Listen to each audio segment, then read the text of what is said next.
Well, fellas, thanks for coming on my podcast. Thanks for having us. Senator Tom Daschle, Senator Trent Lott. I got a lot of power here. Well, it was powerful at one time. I'm not sure how much how much horsepower you got left. Yeah. That's right. But Majority Leader, Democrat, Majority Leader Republican. Yes, sir. And I thought you guys were all pals. I mean, you know that it's a club, isn't it? Really, and that's what you call the Senate. Well, it should be, and it was with us.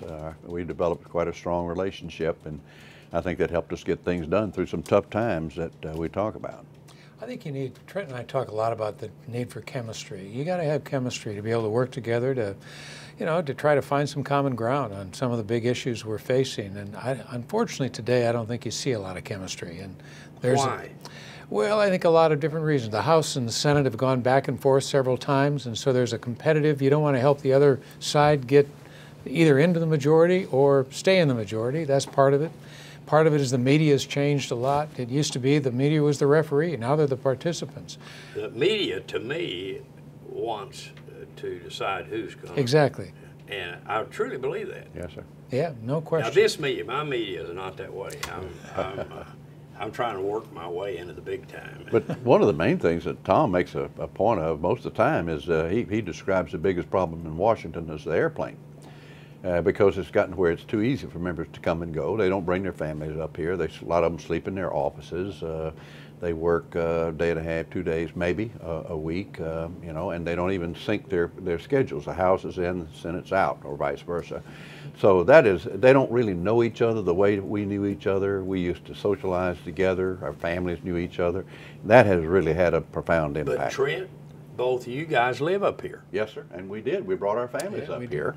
Well, I kept my home back in Mississippi. I did I too. was right on the Gulf of Mexico until Katrina washed my house away. I knew if I sold that Well, you're house. from Aberdeen, Aberdeen, yep. South Dakota, but where in Mississippi? Pascagoula, Mississippi, shipbuilding community. My dad was a pipe fitter in the shipyard. There's a big refinery there. Yes, sir. Got a Chevron refinery there, one of the biggest in the country. What is that, 300,000 barrels a day? Something like that, yeah. Yeah, it's That's big. right. You seem to know a little bit about oil and gas. Listen, I've been in oil and gas. Thanks again for coming on with me today and all. And let's talk about Crisis Point. You guys wrote this book together. Kind of surprised me when I saw that. Yeah. And then after I thought about it, it didn't surprise me that much. I mean, I can see why you would write it together because you came upon the subject, I guess, from a little bit different. Sure, philosophically, yeah. Tom and I didn't always agree. We still don't, but didn't mean we had to be disagreeable. That's right. And we had a lot of important issues that we had to find a way to get them done. But you know, it's a little bit like how you probably feel about oil and gas. You care deeply about it. You've got a passion. You've been very successful at it. You know, this is our passion. It's governance and how you figure out a way to make this democratic republic work as good as it can. And we think we have reached a crisis point where Washington is so dysfunctional today that many of the major challenges we face as a country are going unattended just because of the polarization and confrontation. So he wrote the book saying, you know, we didn't get everything right, and this isn't about us.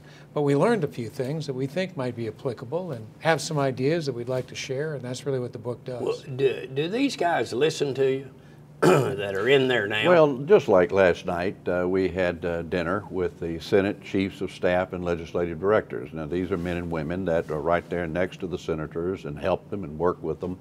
And so we talked about the book and some of the experiences we had. And it was an attentive audience. We challenged them to help their senators to find ways to work together more and to find ways to move legislation. We even suggested amending some rules. Those are not the people that are making the decision. No, they're not, but they're very important. I understand. Yeah. Listen, I know where I'd be if I didn't have a good staff. They can make you look good or they can make you look bad. But tell me though, after you talk to them, I know will know more than they knew before you had the dinner. Okay, but are they going to have influence? I think they will. I mean, these are very senior members. And I made the point right at the beginning that I was able to be the majority leader in the Senate because I had such a great staff. I knew the people back in Mississippi were being looked after. They help me in so many ways, and in many respects, a senator is only as good as his or her staff that help you control your schedule and deal with the issues. But we still talk to our former colleagues. They don't necessarily ask our advice. But now we're getting but there. you know, just like on this book, we were my wife and I were at Tom's house with he and his wife, and we got to talking about our concerns and what we went through. But I want to emphasize a point he made. This was a lot of history in there about, oh, look, it's not new to have difficulties in governing in America. It goes back to the beginning. And then we talked about some of the things we had to deal with, like the impeachment trial, the 50-50 Senate, and how we were able to still get a balanced budget and telecommunications reform. Why can't they get that now? Why can't you get a balanced budget? Well, I think there are a lot of issues. Partly it's because there's a disagreement on how you go about getting it. I mean, Democrats feel that there's a need for revenue and a need for cuts, and that you ought to do both. That's how we've done it in the past. When Trent and I were leaders, we got 3 balanced budgets in a row, and there was revenue on the table and cuts on the table, and that's how we got there. And then economic growth. We need a lot more economic growth. We're doing a little bit better. I'm going to help you on that one in just a minute. Well, one other thing, too, I want to get this one, and I don't mean it as a criticism of the present situation. It's a compliment of the president. The presidency, we worked with Clinton and with George W. while we were in leadership positions. They reached out to us. They talked to us. They worked with us. You can't get a balanced budget without Congress and the president. And that dynamic is not there now. Oh, that's right. Well, they're not. That's part of the. We talked earlier about chemistry. There isn't any chemistry between the president and the Congress, between Republicans and Democrats, and even between the House and the Senate. There just isn't that kind of interaction and that kind of integration that comes with normal relationship building. That doesn't happen anymore, in part because people aren't in town, in part because there's so much competition for who's going to be in the majority, in part because everybody's out there raising a whole lot of money. But you're saying that wasn't there when you guys were? Not to the degree it is now. No. Okay. It's been You all didn't really care who had the majority, did you? Oh, we care. Oh, yeah, sure we did. In fact, I like to tell the story, it may be in the book, about one time I went over to Tom on his side of the Senate chamber, and I said, Tom, you know if we get this done, it's going to be right for the country, and it's going to be plenty of credit to go around for you and for me and for us and for you and your people. Well, he got so much credit, they got the majority. So, see, I made a mistake about until we get this done, it'll be good for everybody. Well, it was good for him. It was just 2 guys working together. That's right. We presided over the first 50-50 Senate when there wasn't any clear majority in 2000, and that was tough working out, too. Of course, Cheney got to break the tie. Well, there wasn't. It's not any tougher than it is now. Oh no! No! This operates like 50-50. Yeah, Seems like because they never get right. anything done. But you know, they keep coming up. It'll drop down to 2, or never. I see it at 3 places as far as what the American people are thinking. And yesterday, back on top, economy. Oh sure. Economy. Oh yeah. And then they have tariffs, and they switch around a bit, but. Your economy, I cannot believe there isn't one person that I've seen in this race for president, that one person that says we have the cheapest energy in the world. Did you know that? And we got an abundance too, more than we ever had before. The reason why it's cheap is because it's abundant. Yeah, okay. Absolutely. But you do, and I said, pick up on this one statement. We have, we're going to get on our own resources. Yeah. That's a statement. We are going to get, nobody would jump up in the audience and say, bad idea. No. We don't want to get our own resources. You must be a fool. We're not interested in you for running for one of the points that I've made recently is that there are some things that the Congress, even in these times, should be able to work together on. And one of them is energy. Right. Now, they did pass some language at the end of the year last year saying we could export, oil and more LNG, I guess. But even now, in the Senate, there's an energy bill that's been sitting there for a month. Now, it got tangled up. What's in it? Energy, well, conservation is in there and a few other items. Bill. It's not a big energy bill. Portman bill. But it's being amended to include a lot of other things that are controversial, like some, I think, coal issues may come up. But it got stalled out because of the Flint, Michigan water situation. Now they've come to an agreement on how to deal with that, both in Flint and in other areas. But they still got to get through the process to get a relatively mild energy bill through. Even that is hard. But Flint is an old automobile town, and it's got some environmental issues that they've been left with, and unfortunate. But if we were on our own energy and the cheapest energy in the world, we didn't have it at the time. Flint, automobiles, everything else had struggles and everything. We do now. But you wouldn't have those kind of situations if we'd have been on our own resources. But it's not just in Flint, and because of the, an old automobile town. It's in Jackson, Mississippi. It's really all over America because we've let our infrastructure deteriorate. Water and sewer and lanes and planes and harbors. That's one of the things that Republicans and Democrats ought to be able to agree on, and that's investment in infrastructure. That's right. Yeah. I'm an old water guy. I know you are, yeah. And I'm an old wind guy. Yeah. God, it was expensive being in that wind. Now, did you do solar too? No, I sidestepped solar. I ran out of money before I got to solar. But I lost $150 million in the wind business. Is Gosh, that you right? could have invested in me right. a lot cheaper than that. But you know what it didn't kill the wind business. The wind business is alive. Yeah. Texas is one of the biggest wind states. That's right. That's exactly right. We've added more turbines than anybody else has. Right. But what got me, I got in, got committed, and then, wind is priced off the margin, and the marginal fuel is natural gas. So here I am, committed to the wind. Natural Down gas. she went.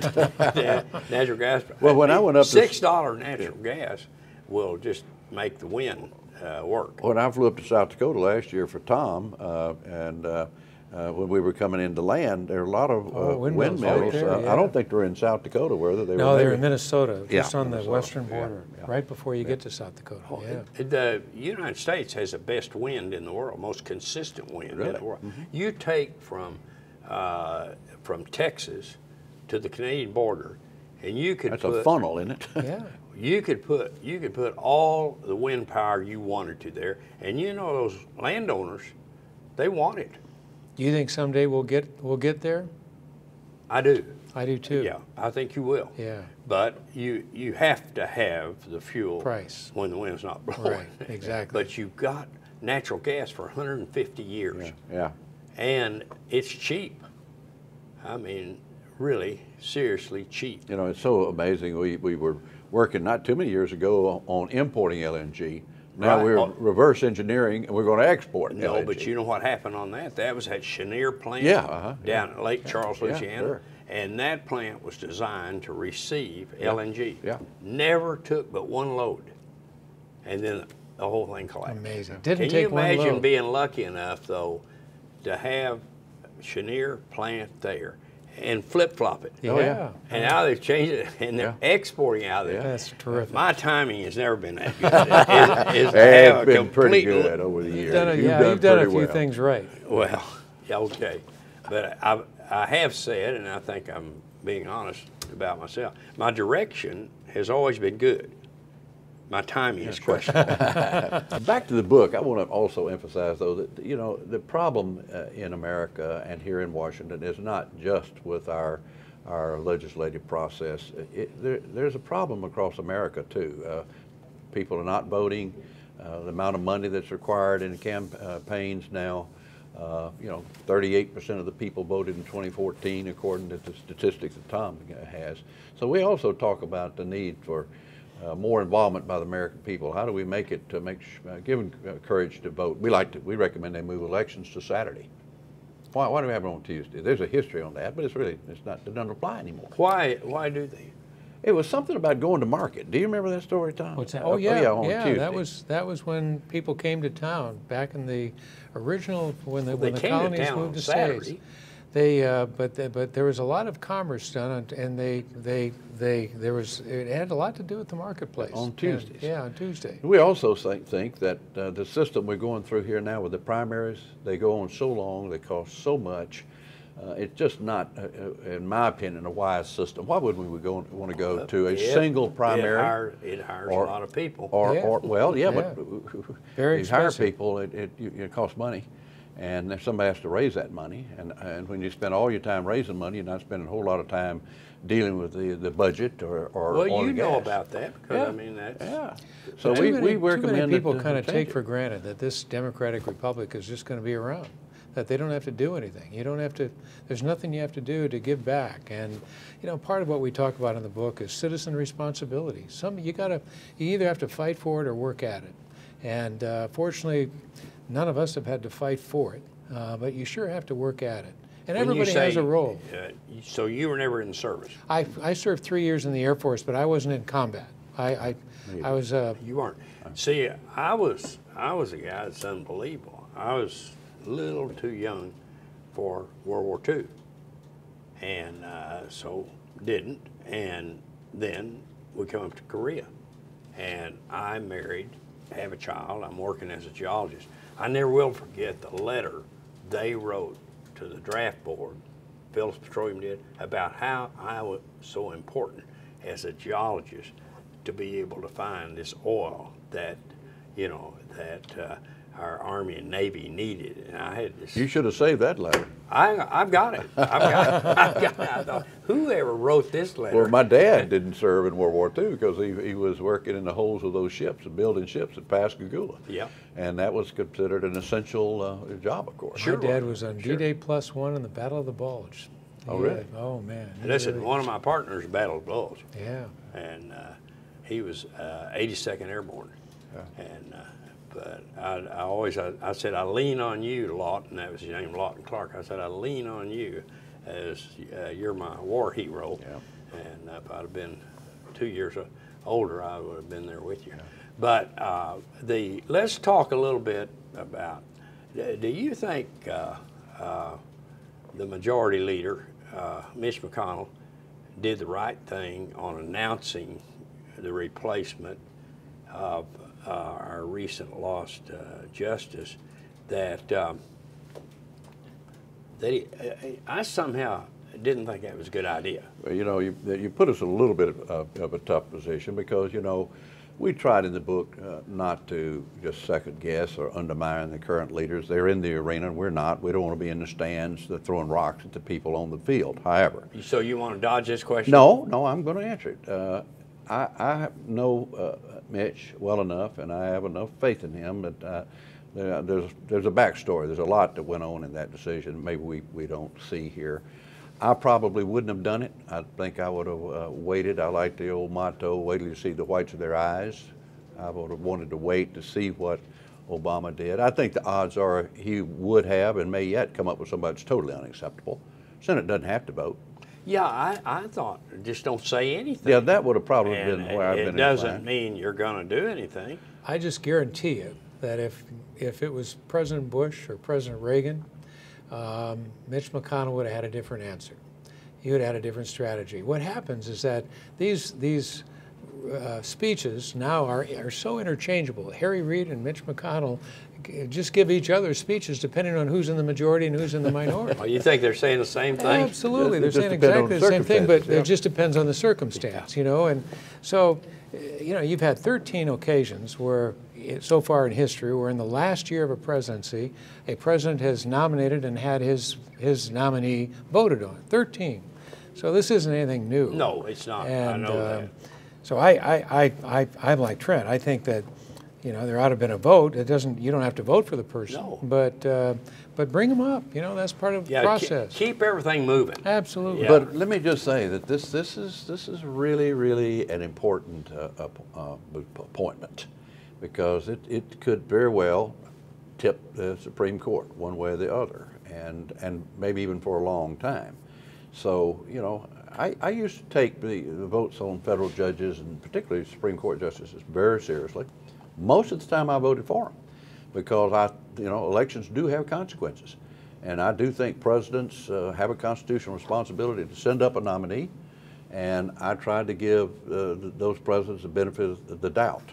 The only time recently that I voted against one was I thought he had a conflict of interest, so I did vote against one of the sitting judges that's there now.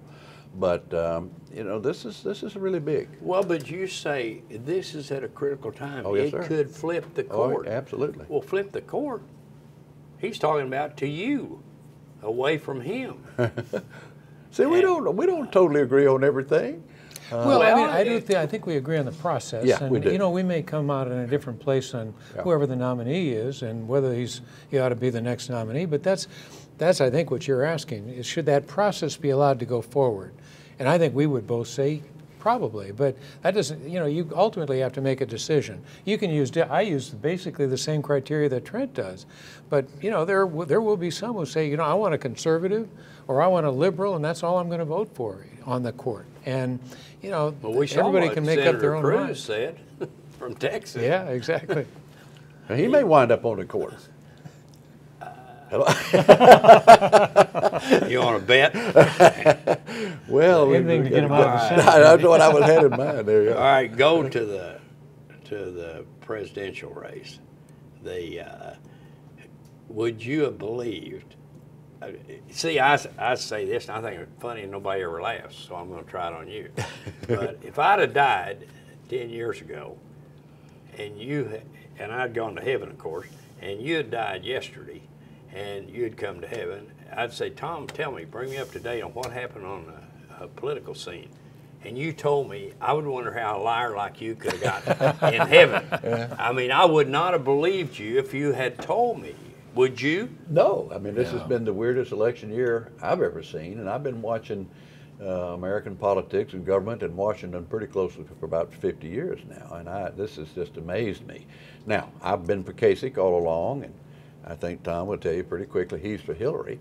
But, you know, what has happened with Bernie Sanders and what's happening with Donald Trump and, you know, what might turn out in the conventions and in the election, I don't know. I'm concerned. Well, you could see your party, I mean, have a big change. Yeah, I think we already have. Well, maybe we didn't see it coming. He isn't in place yet, but he's influencing things. Oh, yeah. But if he was a president, well, listen, I've had dinner with Donald Trump. Sure, I'm sure you have. And honestly, I mean, when you sit down, you just sit down and say, well, I'm a conservative, I'm a liberal. That's not the way you start dinner. But as you talk around the table and all, I was at Ace Greenberg's home a couple of times, and Donald Trump, 5 couples for dinner all around the table, and it opens up. You're all, you know, exchanging. Everybody's getting a chance to talk. I would have bet, you know, whatever I had in my pocket, I'd have bet every bit of it that Donald Trump was a Democrat. Oh, yeah, I think he was. And I always thought... Of course, he's quick to say so was Reagan at one point. And by the way, I came to Washington in 1968 to work for the Democrat congressman from my hometown. Well, okay, now... So, as I learned, I became a Republican. No offense. Huh? You know, I didn't realize I was sitting there with another conservative, and it was Donald Trump. Well, but you know, was he bombastic that night, or was he? He always is. Yeah. Yeah, I haven't seen him when he did. Right. Enjoy talking, but you enjoy hearing what he has to say. I had a fundraiser breakfast in New York City, probably in the mid '90s. I don't know, probably '96, '97. Had the breakfast. I sent all the usual list, I guess. He came. And I remember I was surprised he showed up. He not only showed up and brought a check, he stayed, he hung around and visited. 15 I bet years you've ago, had the same he experience. was a supporter of mine. He went both ways, always, you know. You know, I can say this, and neither one of you haven't done it because you're not as old as I am. But you couldn't say it. You might be able to, but I have never voted for anybody for president of the United States that wasn't a Republican. You could say that as a Democrat, I'm sure. Mm-hmm. Okay. Well, I can say that too, even though I was working for a Democrat, going all the way back to the Goldwater race. I voted for every one of them, including Nixon. The year that so George every Wallace one of us was. can say that. Right. Okay. But now who was the first one you voted for? Lyndon Johnson. But Goldwater, 1964. But there wasn't many votes there. But now I have, on occasion, in state elections, voted for a Democrat here and there. Now, who do you think I voted for first time? Let me see here. Eisenhower. Roosevelt, I guess, huh? Teddy Roosevelt? No, I don't. I doubt it was Teddy I'm trying Roosevelt. to think of the, but it would be, wouldn't it be? It had to be Eisenhower. I made a speech in Des Moines last year, and I said that there, and the first question was, who did you vote for? First, Republican. I said, kind of said, you won't believe, or you do believe because you've seen it, what, with a straight face, what people will believe that you say if you have a straight face. And I said, well, it'd have to be Abe Lincoln. And there was at least 10 seconds elapsed before he said, oh, it's not Abe Lincoln. He's old, but he isn't that old. You know, it was. But you had to be 21 at the time, so now you only have to be 18. I was at Oklahoma State. 1948, I voted for Tom. 48, Tom Dewey. Dewey. Oh, Yeah, okay. Tom Okay. Dewey. Yeah. Okay. Well, good. How's this thing going to go? The election? Yeah, you want to You make know, a prediction? no. I keep hoping for something to happen, somebody to rise to the top, or somebody to implode. You know, I'm not too happy with what might happen, frankly, in either party. I assume Hillary's going to win the nomination, and obviously I wouldn't be happy with that. It looks like Trump is in strong position. I keep hoping that my man Kasich will have a breakthrough in Minnesota, or, and certainly he should in Ohio, maybe Michigan. I'm even seeing if we can't maybe put a ticket together, maybe get Kasich Rubio to change the dynamics here. Something has got to happen to change the way this thing is shaping. It's going to happen pretty fast. It's got to, yeah, or we're going to. But do you think right now, if you had to put your money up, you think that Trump's going to get the nomination? If he rolls the dice the way we think he will, it's going to be pretty hard to stop. What do you think? I think so too. I think he's likely. I think there's about a 60 or 70% chance he'll be the Republican nominee. And the real question is, what happens then? I mean, is there going to be a third-party candidate? What happens to? You know, I think Peggy Noonan. Both Trent and I read a piece that Peggy Noonan wrote about the protected and the unprotected, and there are a lot of people who don't feel like they are part of that protected group. We're all protected. You know, that we're the lucky ones. We're the so-called, you know, the establishment. And there's a lot of people who are not part of the establishment, and they're looking. They want to make a statement. They're mad. They're frustrated. They don't believe Washington's concerned about them. That's right. And so this is the most historic insider versus outsider race you'll ever see, and we may ever have again. But all I got to say, if Trump is elected president, I would want you to be the Secretary of Energy. Would you be available for that, Boone? 87 is that's a little late for anything other than spectator. You had to stop and think about it, though. I know. No, I didn't. Not really. But Peggy Noonan and our. I saw you with her. It's when they had the first debate at Simi Valley at the Reagan Center. That's right. We're both on the Reagan. On the board, yeah. Yeah. And, she wrote a very good. You probably saw it. That Trent called my attention to it, and it's The rise rise right of on I saw it on Saturday morning. Yeah. That's the first thing I do. Go over and read Peggy Absolutely, I Noonan. did too. She's got such a flair with words. She's really does. talented. She can Of course, write. she wrote that great speech that Reagan did after the Challenger disaster about how they slipped the surely bonds of earth and touched the face of God. I mean, it was an unbelievable speech, but she wrote it and he did it. He delivered it. She's great. You know, my own son called me and said, "Now, Dad, you've always been pretty good at picking the winners and or predicting what might happen, but you kind of lost it this time." So Everybody did. I guess my political prowess is. Well, you found out that the people were angry. Absolutely, and both For parties, sure. both parties that better right. think about what we've seen this year. Yeah. There is real discontent out there. They're nervous, they're worried, and a lot of them are mad. I don't like an angry candidate. I want people to tell me how we're going to solve these problems and move into a bright future. But yeah, When experience matters. I don't know if you'd hire somebody to run your company who doesn't have a day of experience in the oil and gas industry, but said, you know, I can run your company. Well, maybe that's true, but you're taking a pretty big risk. But Tom, go back over people that have been candidates for president. I mean, but you know, you go back and look. It's my mother. We lived small town Oklahoma. I was born in the Depression, 28, half people ask me now, say, what was it like living in the Depression? Well, hell, I didn't have anything to compare it to. I mean, it was pretty good. I always had a pair of shoes, never missed a meal. So there wasn't any complaining on my part. But I knew times were tough during that period. But you're born in 28, and the Depression clear up till World War II. So, you know, I saw some people move looking for jobs and everything else out of Oklahoma to California. More often than not, Boone, and I think this connects to what you were saying, our presidents have been pretty good. I mean, and the ones we might have doubted that rose to the occasion. I mean, Harry Truman, you know, with his background, a lot of people said is he really ready to be president, but he did some really strong-willed things. When Bill Clinton defeated George H.W. Bush, you know, the governor, as the President Bush said, of a small, failed southern state, did pretty good as president.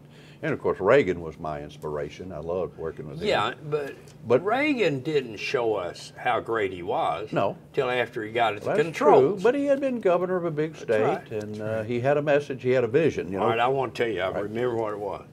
I lived in that little town, and they're on the corner. The Loftuses lived there. They had 3 boys. House next to it, my grandmother and my aunt were both widows, and they were raising my cousin. And then the next house was my mother and father and me. I mean, this is back to the Depression. They didn't have but 1 kid then. So now there's 5 boys there, 3 on the corner, next door, and so they have 5. Those women were all good friends. And Gertie Loftus oftentimes said to my grandmother, aunt, and my mother, drinking coffee, any one of my boys could be president of the United States. J.B., Bobby Lee, or Roy. Any one of them could. And she'd go home, and they would laugh about, Gertie really believes any one of her 3 boys could be president of the United States. But my mother came back tonight. She'd say, to clear some things up, Gertie was right. Gertie was right. Bobby Lee, Roy, or J.B., any one of them. But you know, Tom and I have lived this American dream. You know, I was born in Grenada, Mississippi. My folks lived out in the sticks so far that when we got to our house, the road ended.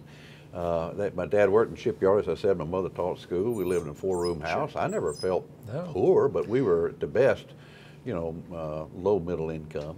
But I was able to get a good education, public education, right. and get elected to Congress as a Republican, which a lot of people have never even seen a live Republican. And then get to go to the Senate and be in a leadership position. That story is not about me. That story is about the American dream. It's That's still right. out there. It's still there. Absolutely. It is still Absolutely. there. Well, senator, friend, thanks for coming on with me. Thanks Hey, for Boone, having us. Good to Boone. see you. You You're bet. looking good, I tell you. We might run you with something yet. What do you think? Well, I don't know. Let's go for the big one, maybe. I don't think anybody's going to run me for anything. Thank you. Thank you. Thanks for having us. Good.